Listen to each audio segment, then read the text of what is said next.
তুমি সাহায্য চাও আল্লাহর কাছে।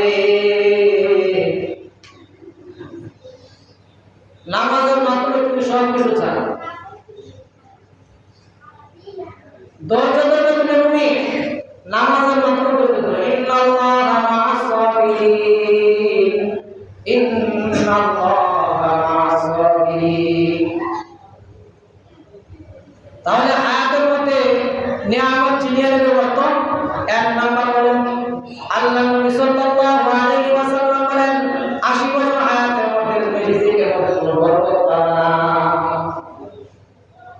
একই ফ্যামিলির মধ্যে বরকত না পাওয়ার তুমি দেখেন, একই ফ্যামিলির মধ্যে 4 জন ইনকাম করে, এক ফ্যামিলির মধ্যে 4 জন ইনকাম করে, 4 জন ইনকাম দিয়ে 5 জন মানুষ 5 জন সদস্য করে, এরপরে মাসে তার 20,000 দিন থাকে, 30,000 দিন থাকে, 5,000 দিন থাকে।